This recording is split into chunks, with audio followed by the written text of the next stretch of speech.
Okay, beginning 3, 2, 1, we are on. Good evening, my dear colleagues, ladies and gentlemen of the fourth International Seminar on Oysters and Communities. These spectators are on their houses, in their comfort, in the safety of their houses during this pandemic, but we also have spectators in the presidential polls. Let's give them another hi for associations, their representatives who are following us in this second day of seminar. Well, reminding you that we are now going to the fourth table of this seminar. The title is Let's Export Clam, and this table has an international guest. For those who are watching by YouTube and you need a link with the simultaneous translation, just see the description on the channel. And please give it a like if you want to inscribe or register in our channel. It will be a pleasure to have your audience for other events that we'll be throwing out. Just to begin this work, I will call someone to moderate. This person is a reference at IABS. It is a dear person and is a very experienced person. He is the coordinator of the Aquaculture and Fishing Department of the Brazilian Institute of Development and Sustainability. I have the pleasure to call André Macedo Brugger to moderate this table. André, good evening. You are welcome. You have the floor now. Hello, Lucas. Thank you very much. Thank you, everyone. I'd like to say hi. We're broadcasting from Miami. We have, besides myself, Luciano Bonaldo from Neptune, USA, and Aaron Welsh from Strudox Shellfish, also broadcasting from the US, and Mr. Adilson, who is in Cururipe in the state of Alagoas, Brazil. We'd like to thank the sponsors of the event and everyone who's watching us, the team of organizers so far, our target audience, especially in the polls. We have the polls of Barra de São Miguel, Camaragipe, and also Itapsuma in Pernambuco. Hi, everyone. And I'd like to greet the speakers, to welcome them and thank them beforehand for their for accepting our invitation. And we're going to talk about a subject that, to be honest, in Brazil do not export any clam to the US. But there is a major possibility of this happening because I chose these two people here who are key in the sector. And I think we can actually have a very interesting discussion about this topic of possibly creating new markets for the oysters, for sururu and clam in Brazil.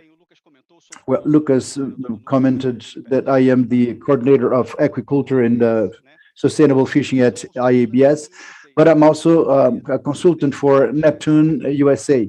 I have here Luciano Bonaldo, my boss, and I'd like to introduce him, and then I'll pass the floor to him. And then to, obviously, all other speakers will have the opportunity to speak. Luciano founded Neptune, USA, and he will tell briefly the story of this company. It is a company that is the largest importer of Brazilian fish in the USA. They do not bring clam from Brazil to the US. They bring a lot of parco and lobster and grout. And I think that Luciano will be able to talk about the beginning of this company. And then we have a presentation, we have some more technical information to pass on. But I'd like to give the floor to Luciano so he can tell us the history of the company. Just go over what Neptune USA is for everyone. Hi, I am Luciano Bonaldo. I am a partner at Neptune USA together with Guilherme Palaferni. We opened this company in 1993. Today, we import about 25 million pounds of fish and clam from 13 different countries. We're here in the south of Florida, and we import a lot of products from Brazil, mostly fish. We don't work with clam, or we work with Asia. With clam, we import from Asia. They have a great potential. But there is a great potential for Brazil to get into this market because the US market is not very, very friendly with Asia. But I'm here to answer whatever questions you have. Okay. Right, Luciano. I'd like to actually, I'll talk something that's curious. Neptune USA is not the same company of Neptune in Brazil. Neptune in Brazil is an ancient company. It is a family managed company, but they are from the same company, the same family. But Mr. Adilson is a fishing engineer. He he he took his graduation at the Federal University of Pernambuco, and he's the founder of Cururipe Fishing. Uh, but very curiously, he was at the beginning of Neptune in Brazil. He was there. He was present. So, Adilson, I'd like to know from you, basically, about the recent history of Cururipe fishing. How many employees do you have, and what products do you trade? Okay, can you hear me? All right. Well, my name is Adilson Lamartine Bezerra de Lira. I am a fishing engineer, and I worked for some time. Right after my graduation, I worked with rural extension. I was a public employee. I worked at Emater Amazon. I lived for 8 years in the region, and when I came back, it was 1989 for the foundation of Neptune. And at that time, Neptune Fishing in Recife, Pernambuco, Brazil, was they had two partners, Mr. Campos, who is one of the remaining partners at that time, and José Carlos Safka. And we worked together for some time. And then after that, I went to work with Lobster. At that time, at the beginning of Neptune, we also exported live lobsters to Belgium, France, and Portugal. And as soon as I left Neptune, I went to high sea fishing, still fishing lobster for exports in Recife. And when the company closed, I came to Alagoas. This was 1999. I came to the state of Alagoas, and we started together with Neptune. Coincidentally, we set up this company, which is Cururipe Fishing. We did it for 11 years, rendering services for Neptune. And then Neptune had changed. The partners were different. They were Sergio and Alexandre. And the only one who was kept was Campos. I still remember Guilherme, and I think Luciano when they started in the US. But at that time, I was already here in Cururipe. We were already setting up Cururipe Fishing. And we rendered services. Also, at the time, we did we trade some shrimp with the Neptune brands for them, and we still did for Miami fresh fish. Yeah, we got a lot of fresh fish, and I remember shrimp as well, lots of shrimp. Yeah, there were two brands, Neptune and Oshwide, Wild Ocean, yeah, Wild Ocean, and fish, fresh fish, salmon, pargo, and etc. And today we continue snapper. We're talking about snapper. And today, I can say that I only give them support. Those who manage the company is my son-in-law and my son. I have other activities, but I still give them some support because I was the starter of the whole business. And I believe, I believe in exporting, and we would have to assess with regards to dollar and trade value for exports. But I believe that it is feasible. We are here in a region of clam and fish. It's a very rich region. I know we are very close to the oyster cultivation, oyster farms, and we are able. We did some work there, and I think we are able to work it out. Yeah, I have to remember that the Kururipi fishing is very close to the debugging point.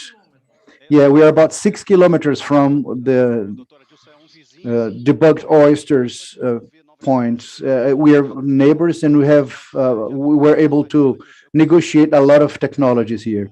But I'd like to invite our other speaker, Aaron. Aaron is the founder of is not the founder. He's the third generation of a company which is a producer of oyster and clams in the US. Clam is the mollusk, the vongole and the maçonim, is similar to oyster.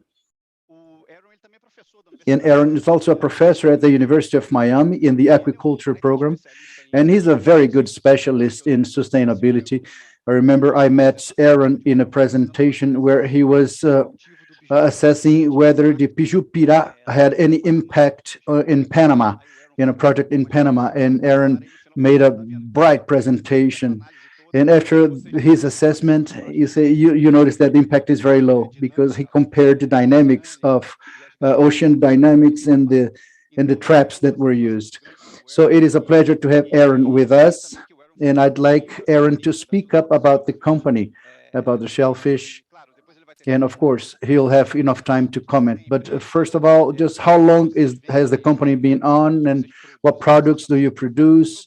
Because you produce the oyster as well as the clam, and you trade it. So please talk about this for us a little bit for us to begin. Thanks for having me. It's an honor to be here. Yeah, my name is Aaron, and I am one of the family founders of a company called Two Dock Shellfish. We operate here on the Gulf Coast of Florida in Tampa Bay, and a little farther up the coast in a place called Cedar Key. We produce primarily hard clams, which is Mercenaria mercenaria. We produce some oysters, although we're focused largely on clams. We provide our product mostly to local markets here in the Tampa Bay area, as well as some larger distributors in the Southeast Florida area where Andre and Luciano are now.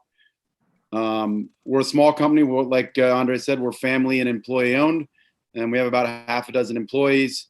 We have about 12 acres under cultivation for clams, and we're currently running about 5 million animals right now, hoping to expand significantly from there. And like Andre said, I'm also an adjunct professor at the University of Miami in the aquaculture program, where I focus a lot on sustainability in aquaculture.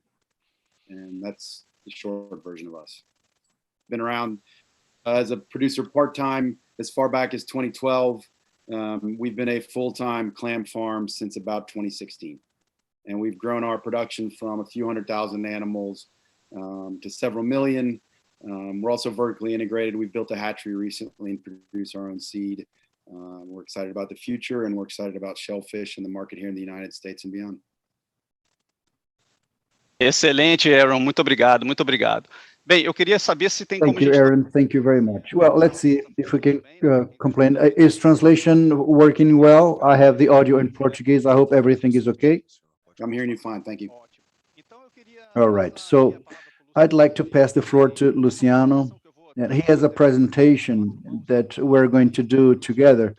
We prepared it together. And so if you can, please put it on screen so we can talk a little bit about what is going on in the scope of Neptune and on the North American market for this clam oyster and for clam. So, Luciano, can you comment on this? Next one, please.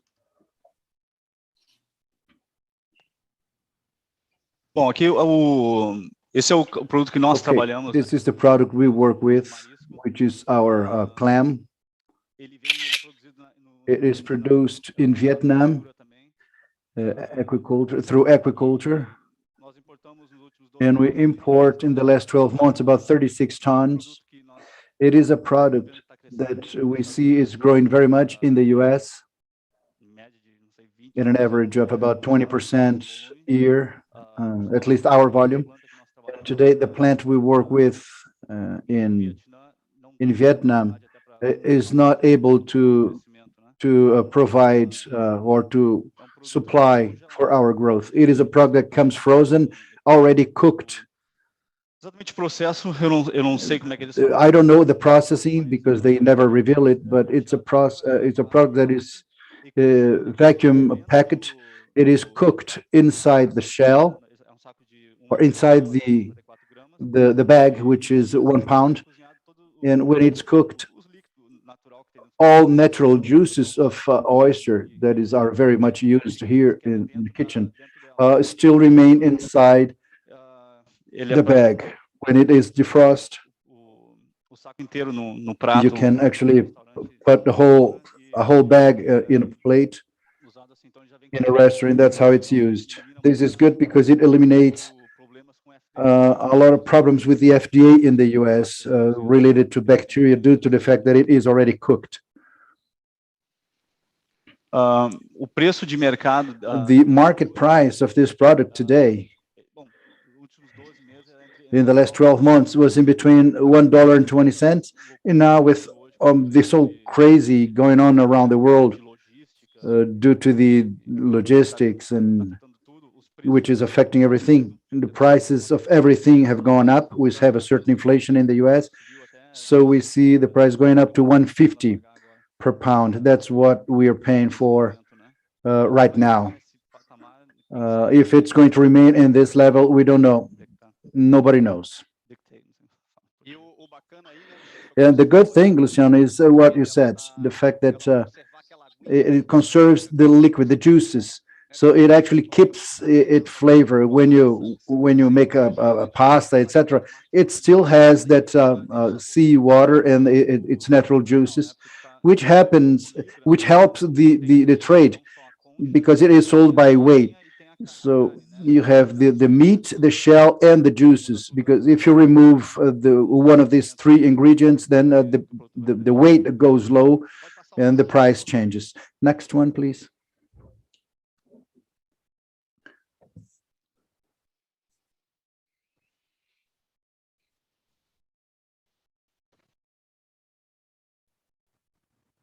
O próximo slide, vê se entra aí. Next slide. All right. To me, okay, we got it. This is a seafood mix. Talk about the seafood mix, Luciano, because it also has a clam in there. But this is a mix. It's a mixed. Yeah. This is a product that is very popular in the US. There are many people who like it.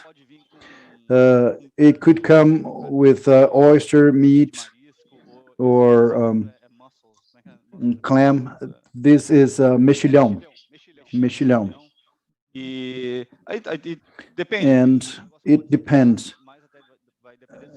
It might be created. It depends on how it's going on in Brazil, but this is one of the products that is available here. This one we have, it's with octopus, squid, and shrimp.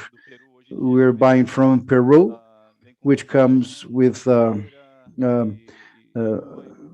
vials and mussel and shrimp.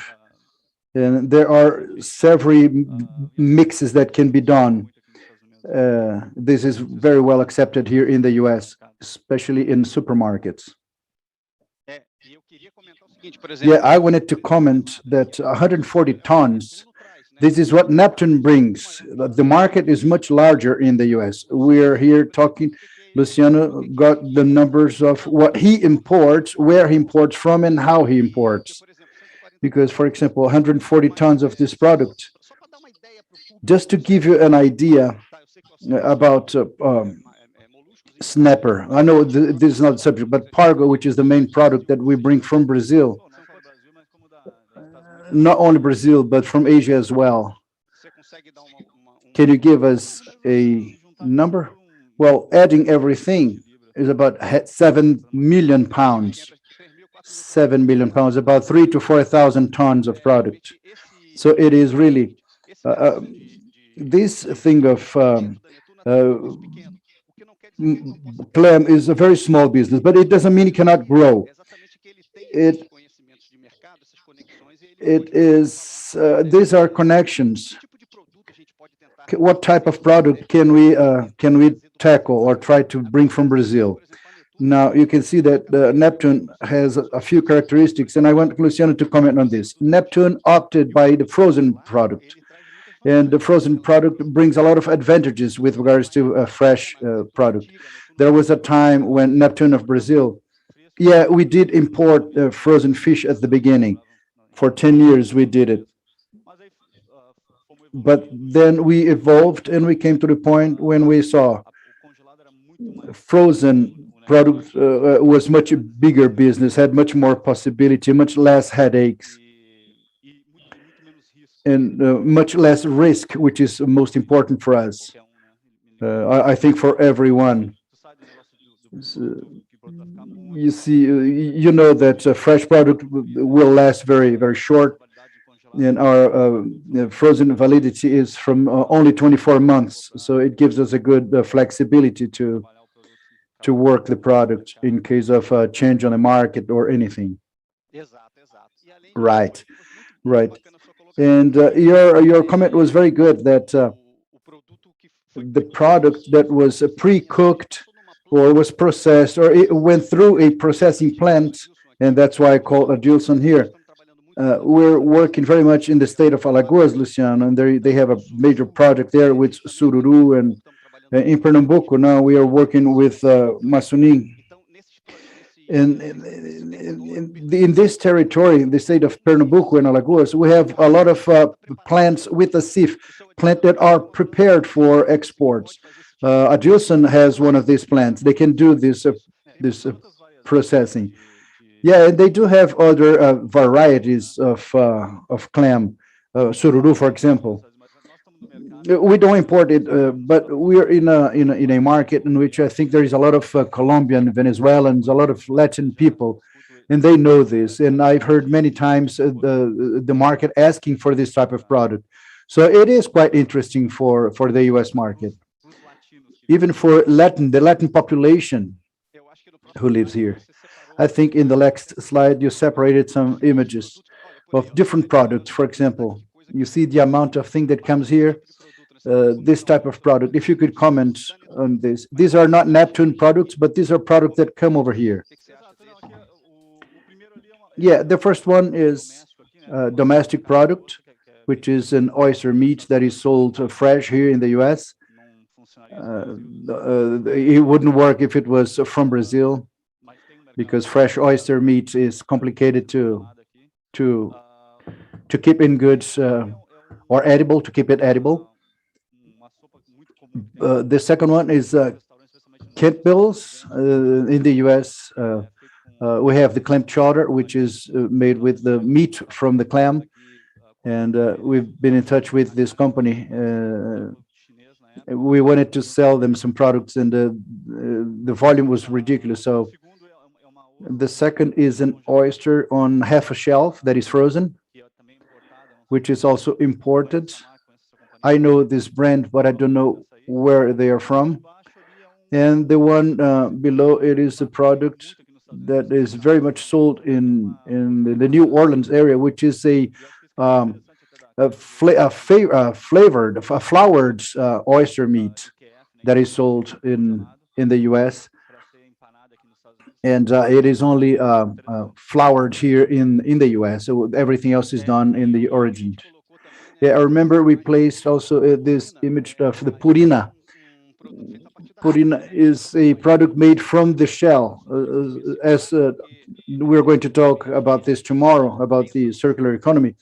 We think about the product for the consumption, human consumption, but sometimes you have the byproducts of that chain of products. As the case in Brazil, we have a lot of sururu shells and clam shell and oyster shells that are left over. And tomorrow we'll have a specific panel only about this, what to do with these shells. And then Luciano decided to place this here just to show the shell of the oyster as a complement for animal nutrition or in soil correction. It does have its applications. Next slide, please. Yeah, Luciano. The idea would be to comment a little bit how you see the general market of fish. These recent topics such as traceability, sustainability, how do you feel this with regards to the general fishing market? This is the future. It is the present, but in the last 10 years, we have seen the demand of the market for sustainability, especially with regards to for supermarkets. We have several clients that are supermarkets, and they don't want to even see the product if there is no sustainable certificate. Sustainability is this, right? We do have a goal until 2025 to have 90% of our products either certified or with FIP. This is the work that André is doing for us. But this is the future.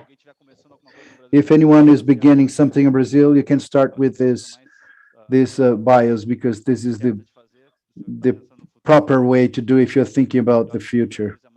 I think many times it is more economical to start right than to do one thing that is cheap now and then have to reinvent the wheel just to make it tradable. Yeah, I will complement for those who are not familiar what happens here. We have several images in this slide, but here, right in the middle of this little box, it is a box of smoked oyster. This is a smoked oyster. But besides being a smoked oyster, you notice there is a seal, a green seal with the letter ASC. This is a protocol of certificate that says that this oyster was cultivated in a sustainable fashion. This oyster, it actually went through a standard of sustainability. So we analyzed all the environmental aspects of this production. So this is a certificate. And then on the box, this company can actually place this seal, this stamp. And on the right, you have the white clam sauce. This is a spice, or it's a, this is actually, I used this yesterday in my dinner. This is just a juice of the clam, the clam juice, the clam sauce.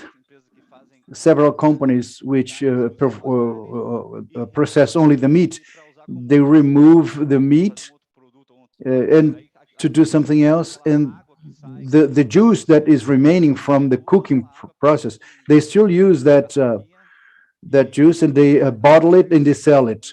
The idea is to give flavor to sauces, which is very cool. It has a good market in the US. I didn't even know this. I actually said, I took this image because of the stamp, the seal, this green seal of the product that comes from a farm, showing that it is sustainable. So this juice, this is clam juice from, let's say, clam juice in this green seal from Bar Harbor.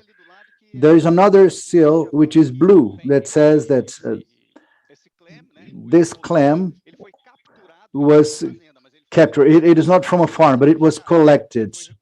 It was collected but there are all the environmental studies necessary to conclude there is not an overfishing or an overcollection. That's why I brought it here. This is a Neptune certified product. It is not that clam that is brought by Vietnam or that seafood mix, which has some sort of sururu in the mix. Those are not certified. But this one is a bronzino. Bronzino is a fish from aquaculture in Greece. It has an ASC and a BAP of sustainability. But now, Luciano, recently, we know this because it is our daily routine. I help Neptune in compliance and documentation, but we see a lot of demands from the FDA with a new rule, the traceability. The traceability, you see this little image. From 2023, the new regulations for the product to come into the US, the example of this figure shows, until it comes to the plate, you see two little pieces of salmon on a plate. From the boat, you have to know where the product comes from, how it was collected. And Neptune did a partnership with the global traceability because they use a GS1. It's a system that we already use here in the company. So the US consumer is just beginning to demand this type of knowing where it comes from. Yeah, 100%. Many supermarkets, when they have applications for cell phones, they scan the package and they have to know the name of the boat, the name of the vessel, and etc. This is all very important. And there is something else that is important, which is, do you think it is possible in this narrative, when you want to create a differential for your product, you can bring oyster from everywhere, but you can bring an oyster and tell a story about that oyster. So you can say, oh, it is sustainable because it is done in certain place, it is certified, but you can tell a story that it is a community that works in an organized way or an association in which they share all decisions. For example, in our project in Alagoas, we have partnerships with the governments and with SEBRAE and many associations. It is cool because we make the decisions all together. So it is a cool story to tell. Having a good product of quality and a story to tell about this product is everything that we want here in the US. This is because that's what the consumer wants. They want to be connected with all of this information. Yeah, the world is changing. So people spend most of the day on a telephone. And the same thing happens here. All right. So we do have a lot of potential. Brazil has a lot of nice stories to tell. But what we need to tie up here, this beautiful story, it has to go through a company that has the capacity to process. We need to do to make a product with sanity or sanitation, and the compliance, which is the documentation, has to tell this story, having all the certificates, and then it will come to the market with a lot of potential for our clamps and other products as well. The next slide, Luciano, I think, yeah, there has to be a certain volume also to make it feasible. For us, it is good enough to start with because we import from Brazil, and we could put together in the same container and bring it in a lesser volume, but there has to have some volume, and a container is usually 20 tons, right? Yeah, it is important. We use, when you're talking with the communities, we need to have a major amount. I was talking about this with Adilson. Of course, because sometimes the production is small. And Luciano has to buy the minimum possible to justify the shipping, the transportation, and all the procedures. If one individual producer cannot satisfy this demand, then we have to come up with a cluster or an association to get together and get enough product to make it. Yeah, we can actually get in touch with some companies from Brazil and try to make a partnership to buy maybe 2 tons. This is an effort that we can make thinking about the future, and everybody will know where we have to go. But undoubtedly, yeah, we are very much willing to do it. I think it is an interesting thing to do. Cool. Now, the last slide. We are going to go to Aaron's subject because this is a good partnership that Neptune did with Aaron's company and shellfish, sorry, yeah, and in the cultivation of macro seaweed, yeah, seaweed that we say in the US, right? Can you say anything else, or do you prefer to pass the floor to Aaron already? No, yeah, Aaron, you can say Aaron. Can you? Yeah, I'd start off by echoing a lot of the comments that you made about the potential for shellfish and export. From a country like Brazil, which is subtropical and tropical primarily, I don't think the export business is in the fresh sector. The export business for any shellfish, especially clams, is going to need to be for sure frozen and probably cooked and frozen as well. Some of the slides that were shown showed some products that do pretty well here in the U.S. And in my understanding, the Seabest brand that's in Walmart and some other large retailers, that company takes domestic shellfish produced here in the U.S., cooks and freezes and distributes them. And I think, I don't know exactly what species of shellfish or clams, maybe a Manila clam, is commonly produced in Brazil. But I suspect that there's a number of areas in the country that are, excellent for producing volume and producing enough product that an importer like Luciano can get his head around cooking, freezing, and bringing in enough to satisfy American markets or European markets or markets anywhere. But I'd strongly encourage anybody listening to this presentation. Fresh product is for local markets. Exactly. Yep. Cooked and frozen is for export and for big box and things like that. Especially a delicate product like this, right? That you can, you can turn bad very quickly. And yeah, 100%. And you outlined some of the challenges. Anytime you put a product on a truck that's got a 10 to 20 day shelf life, everything can go wrong, and it can go wrong in a hurry. When you cook and freeze that product and you've got 6 to 12 months to figure out what to do with it, life is better for the producer, it's better for the buyer, and it's better for the consumer ultimately. I know that there's I don't want to use a word that's hard to translate. There's a fresh product is cool, it's hip, it's what a lot of especially higher end markets want. But the truth is that fresh clams and fresh oysters in St. Louis or Chicago or places like that in the middle of the US market, it's just not realistic. It's not feasible to do at volume, and there's just so much risk and so much headache with the logistics that cooked and frozen is the way to go. Fortunately, a lot of really smart people. Neptune, I know, has worked with Vietnamese companies that can do it. The Seabest brand was mentioned here. That's a guy named Mark Maynard. There's pretty smart people figuring ways out to cook and freeze and extend the shelf life of this product. We're big fans of that segment of the market, and that's where we think the business is going ultimately. So yeah, that would be my 2 cents, just to sort of echo some of those comments that were made. Great. Great. Obrigado, Aaron. Não, realmente. Thank you, Aaron. I just would like to know, at Toolbox Shellfish, what species do you cultivate, and what are the systems you use? Yeah, so we produce, like I said, primarily Mercenaria, which is the northern hard clam. It's native to the east coast of the United States. We are sort of at the southern end of the animal's natural range. We also produce a small amount of eastern oysters, which is Crescitorea virginica. We don't produce any Pacific oysters. We don't produce any oysters from South America. We only produce the eastern oyster that's native to the east coast of the United States. We only produce triploid oysters, which are sterile and grow faster and have better disease resistance. We don't produce any diploid or naturally spawned oysters for a lot of reasons.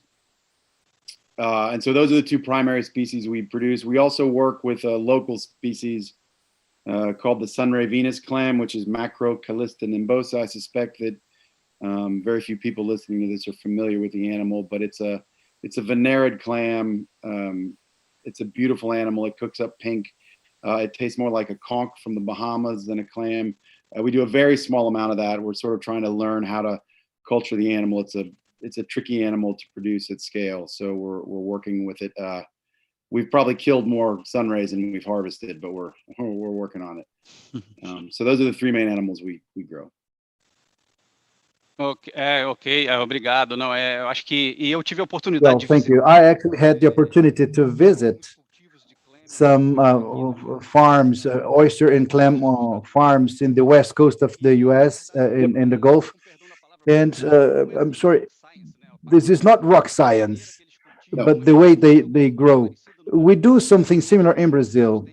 What they have is, where we had the opportunity to listen to Victor commenting about the extension program they have in Florida through the Sea Grant and the University of Florida, as well as Aaron is a professor at the university. But they do have speaking as a Brazilian, they have a rural extension system where the university generates research and it reaches the producer very fast. It doesn't take too long for the sectors to talk between themselves. And this is actually a good practice that happens in the US. But I'd like to ask Aaron one more thing.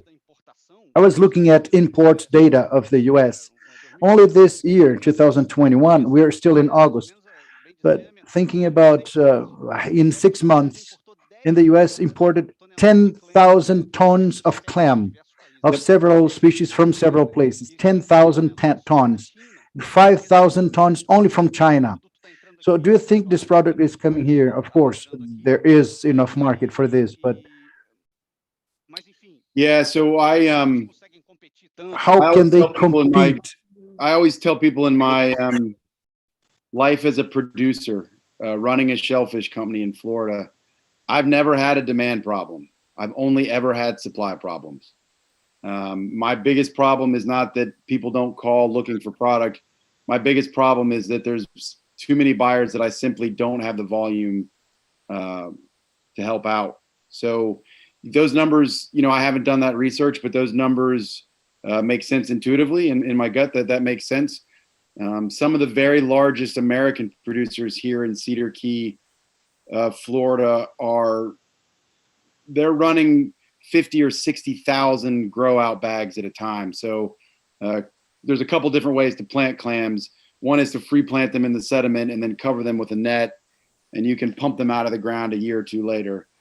We don't do much of that in Florida. The other way to do it is to plant them in very large mesh bags that you stake to the bottom, and you can come back and get them in a year and a half, and you have animals inside the bag. Generally, those bags are filled with about 1,000 clams each. So when you think of a company that has 50,000 animals, a very large clam company in the state of Florida is running 50 or 60 million animals at a time. Farmers tend to think in terms of individual animals instead of pounds, but a little neck clam is roughly a 10-count animal. So that's 10 animals per pound. So you can start to walk that math back very quickly. If you have 50 million animals in the ground, you've got a lot of weight in the ground. And that's all domestic product. That's all intended for domestic markets, and it's all intended for the fresh market. Like Luciano and Andre have discussed, there's a whole other market for cooked and frozen that's largely being fed in the United States by Asian producers. And so, yeah, I think, Luciano pointed out the shellfish market in the US relative to the fish market is relatively small, but it's still, there is a huge gaping, sucking noise coming from the United States when it comes to shellfish. We're taking a lot of it, and we're taking a lot more every year.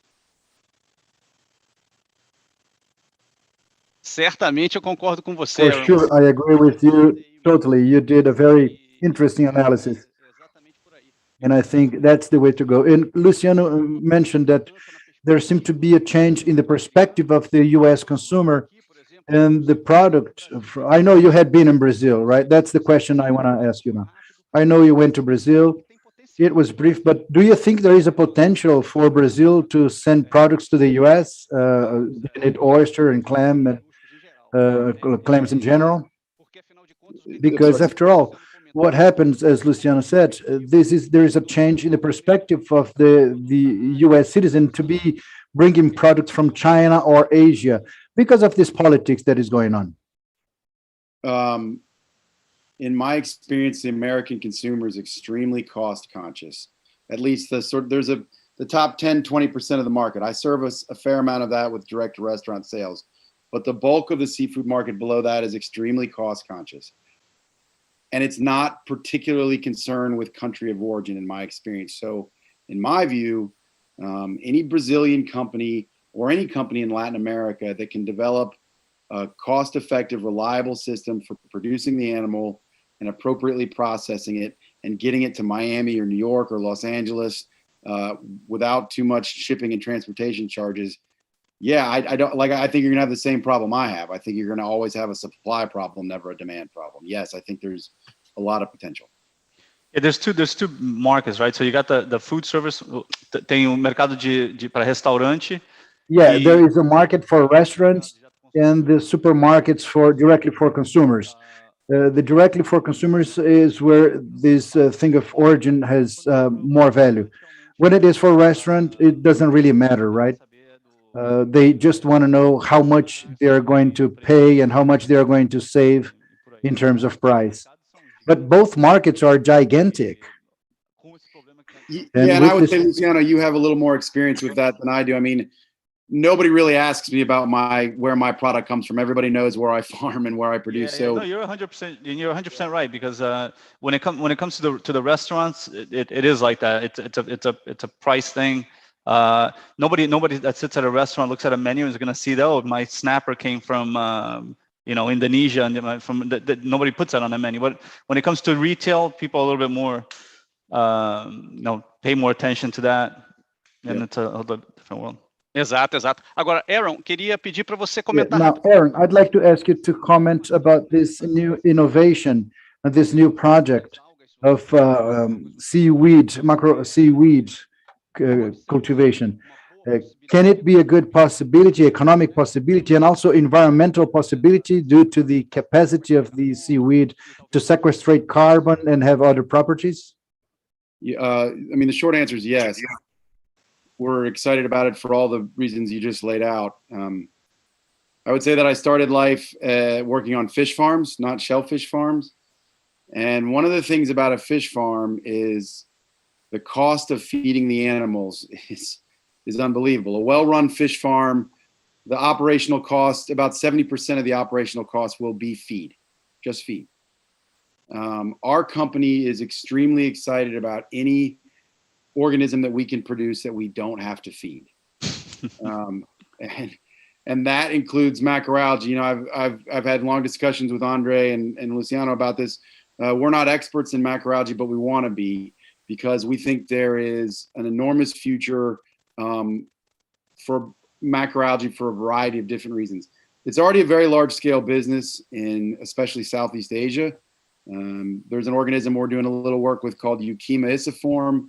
In Indonesia, I think something like 15 million tons are produced wet, which is a large amount dried as well.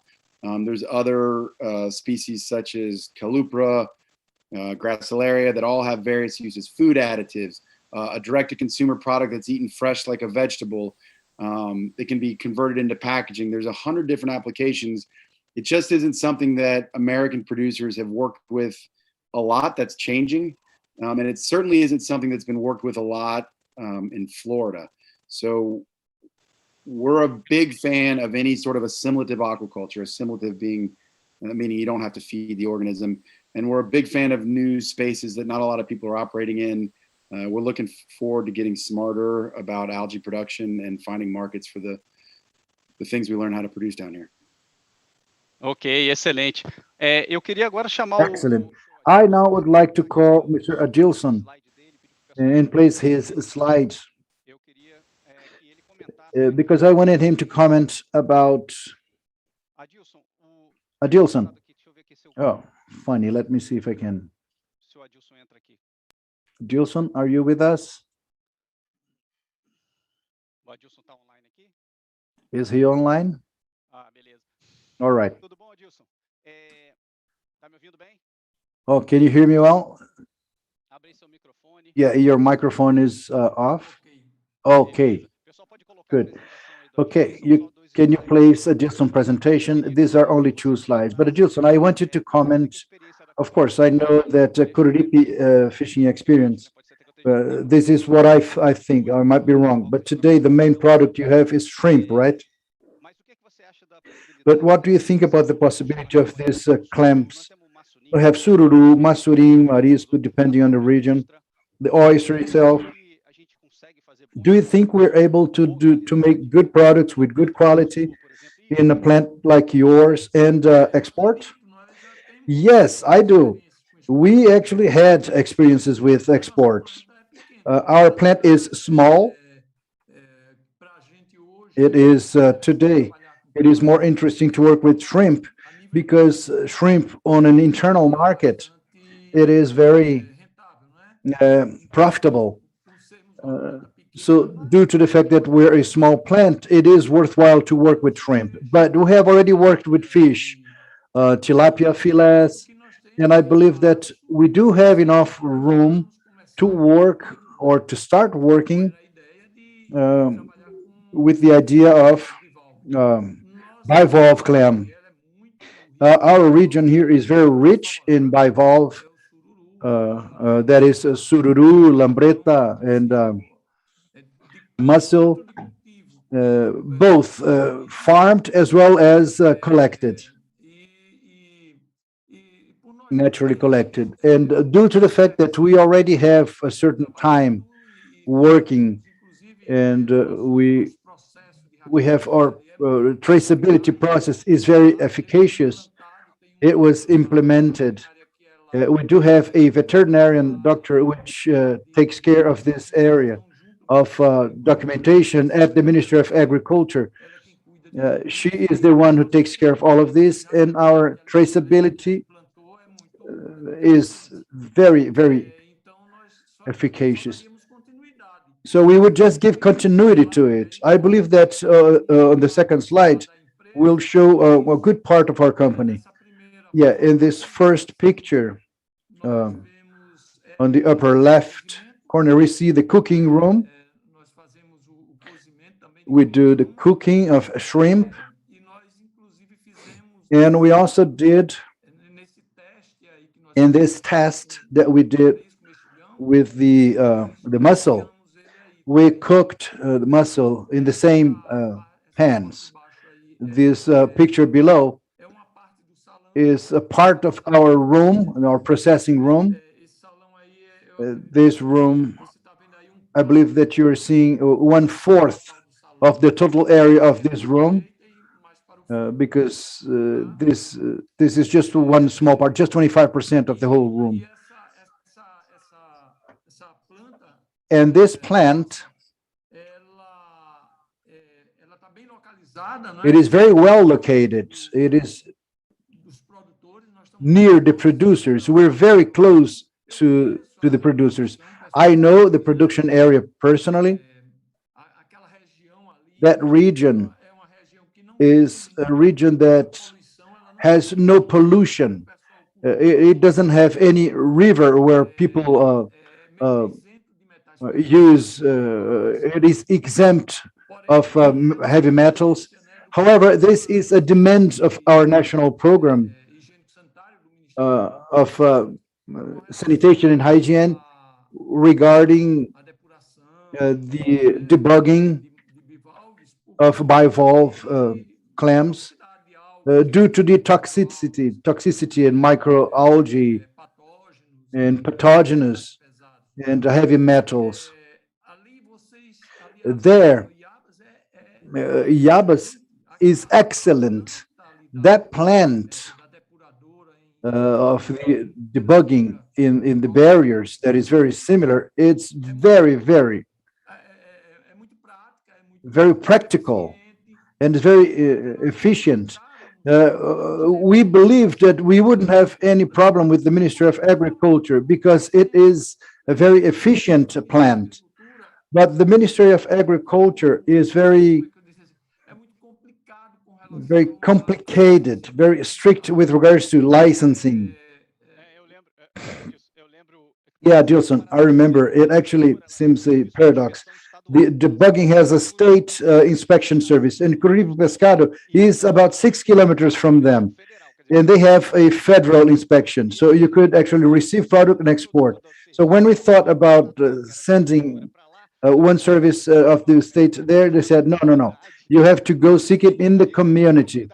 So we go to the community, yeah, but the community has to monitor the water, so which is a compliance. Well, we understand, but it's very high price. It's very expensive to monitor the whole water in a familiar community. But I want to congratulate you because this picture below, it shows the plant, and there is a lot of people, fishermen and clam collectors. So you open the plant for them to learn how the product is processed and etc. And this partnership, NGO, producing communities, a plant, and this type of arrangements that we can evolve, right? Yeah, even because we are a fishing community. We are a fishing community in Cururipe, in Barreiras, that whole region. We are only fishermen in there, only fishermen. We are very much integrated, and we buy their products. And many of the vessels that supply our plant, in the case shrimp, they bring it in ice. We have the inspected ice. We analyze the water we make ice from. And with regards to the debugging plant, I was talking to Carolina, who is the veterinarian who works with our documentation. We actually thought to be feasible to transform this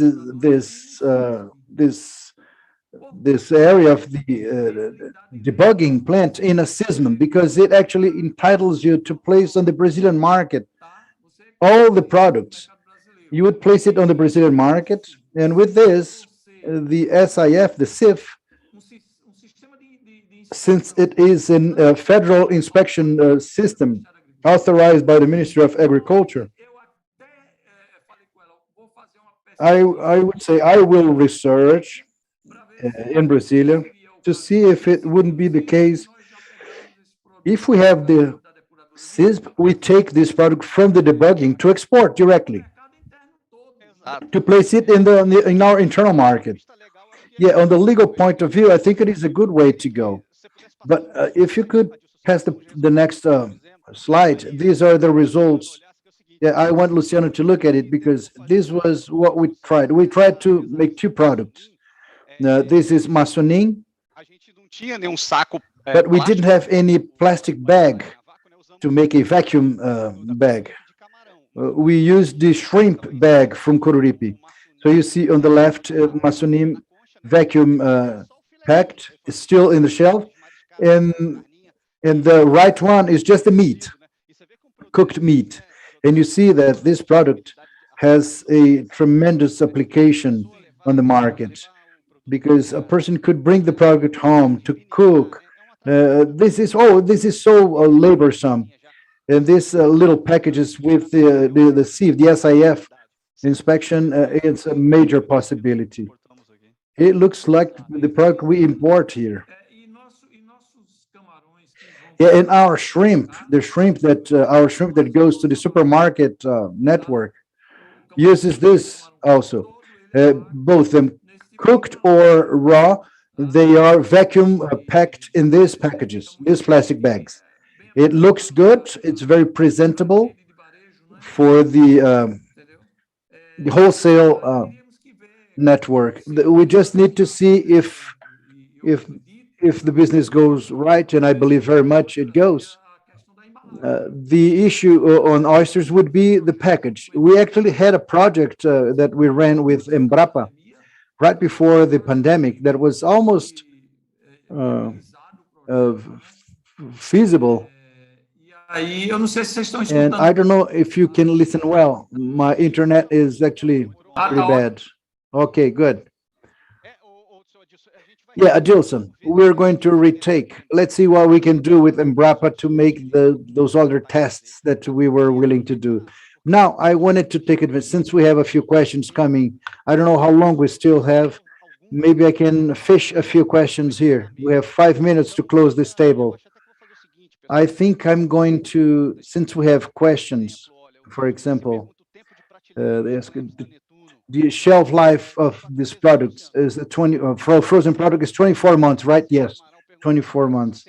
That's the number. Certification process is very bureaucratic. It involves only environmental actions or social economic aspects. Well, it involves environmental, and in the case of the seal, in the seal of aquaculture, for sure, social economic aspects. Aaron also knows this protocol, ASC protocol. I know that the ASC protocol takes into account the social and labor issues as well, right? So that workers can actually work out in associations. And people criticize that the MSC seal does not care about social aspects. But this is something that they are reviewing more and more, and I think that these are going to be taken into account. I'm answering so that we gain some time. Zilma Borges asks, is it possible to visit Neptune? Yes, it is. But remember, the office of Neptune USA is in Fort Lauderdale, in Miami, near Miami. And the difficulty will be just to make arrangements. Here, there is not much to see because the operations are on the field. So you have the fishery in several places of the world. You go to maybe 50 countries that supply us, but we can actually arrange this and make it possible. I want each one of you to spend 1 minute for your closing remarks to say goodbye. And I thank you very much for your patience and your availability. And I promise that I will ask questions and we'll try to answer everyone. Okay? Is that okay, Luciano? You do the closing and then go in the order of presentation. I just need to say that this work is very interesting. Both clam as well as oyster have enormous potential here in the US. It's a large market, and we're here waiting for this to come into the US. So that as soon as you have samples to supply us, please just send it to us and we'll analyze it, we and our partners. All right, thank you, Luciano. Thank you very much for your attention. I'd like to comment that Luciano is a very busy guy. Imagine a company like this that's only of Snapper, they imported 100 containers. And all the other ones, I mean, Aaron, do you want to say goodbye? Bye. Yeah, just one sentence or a couple sentences. Everybody down there in Brazil, there's a huge potential, like Luciano and Andre and Addison have said.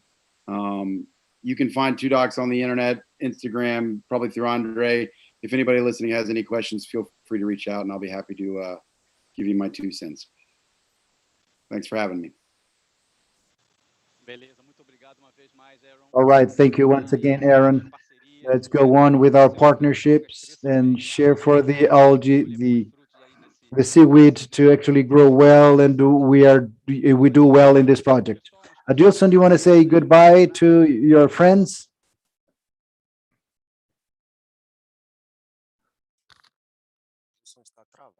I think he's frozen. Yeah, Adilson actually went froze. Yeah. Well, guys, once again, I thank you very much for your patience and your participation, your interaction. Oh, okay, he's back. Adilson is back. All right, Adilson is back. Yeah, can you hear me well? All right. Well, I just wanted to say that we're here available to continue what we had talked about with Andrea, and we've been talking about this for a while. I think it is interesting. I like this kind of joint venture. This is what I did all my life. And with regards to production,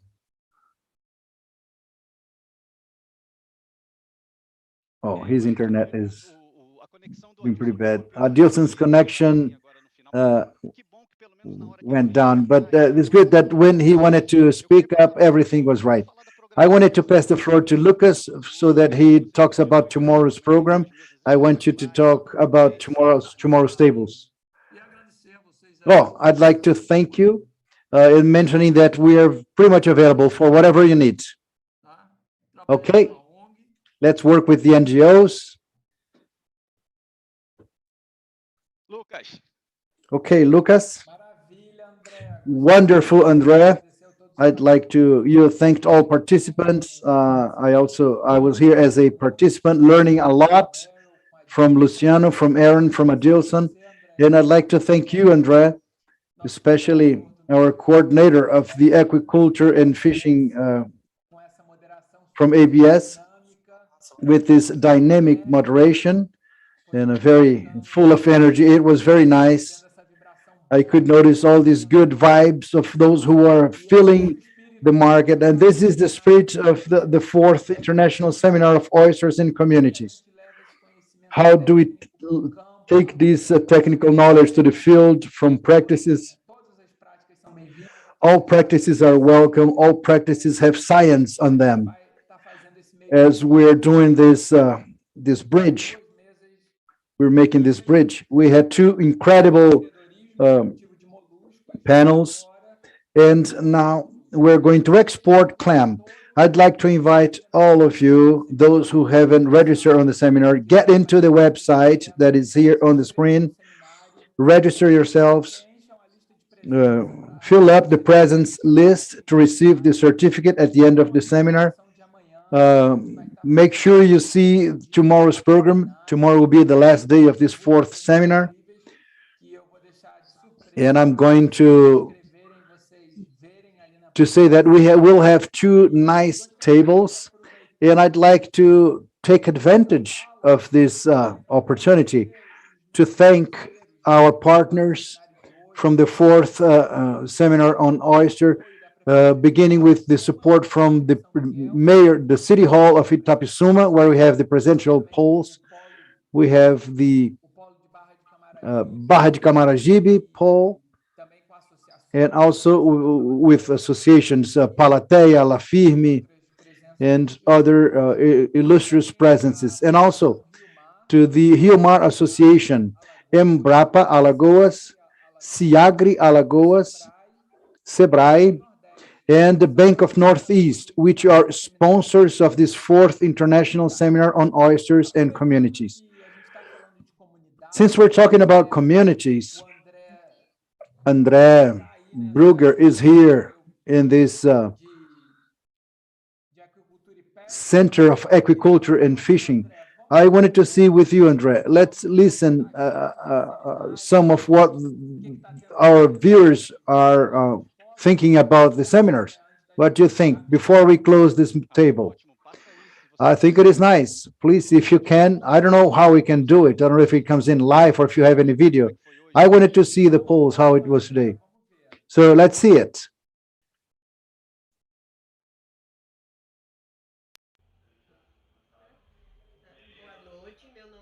Good evening. I am Shula. I want to talk about the seminar. This is the fourth one that I participate. All seminars we had here, I took part. I had been in Brasilia. I had been in Santa Catarina.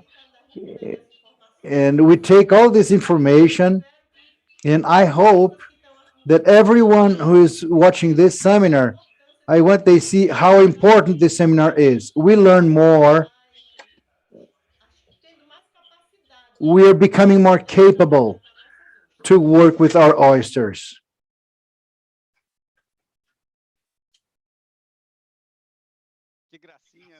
Very nice, isn't it? Very cool. That's a cool statement. Let's listen to another one. I am Josias. I live in Itapissuma. I am electrotechnician. And I am willing to live out of oysters.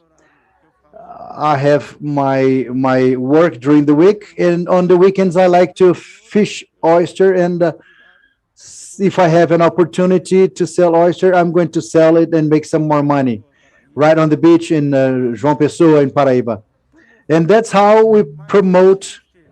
But today in this event, I want to increase my knowledge, and I hope to learn at every minute. I want to learn something so that together we form a community or an association of the oyster collectors of Itapissuma. And so we can actually add a little bit more value inside this chain of supply. Wonderful, guys, wonderful. So we're here closing officially this second day of the 4th International Seminar on Oysters and Communities. We thank you for your audience on YouTube, which kept firm from 5 o'clock all the way until now, bringing questions, comments, interacting with us. Please don't forget to give it a like and to register yourselves for tomorrow, new events in the future. And today I started the day making a big greeting to the Poles, and I'm going to finish actually sending a big hug to everyone from the Barra de São Miguel Pole, the Association of Palateia, also the Barra de Camaragibe Pole and Itapissuma Pole. So guys, this is it. Tomorrow we'll be back at 5 o'clock again. I wish you a nice evening, and let's go on with our seminar. I'll ask our instructors and professors and moderators of our table to finish just waving goodbye to everyone who had been with us. Bye, guys. Good hug. Nice hug to all of you. We see you guys tomorrow. We have some more tomorrow. Thank you for being part of this.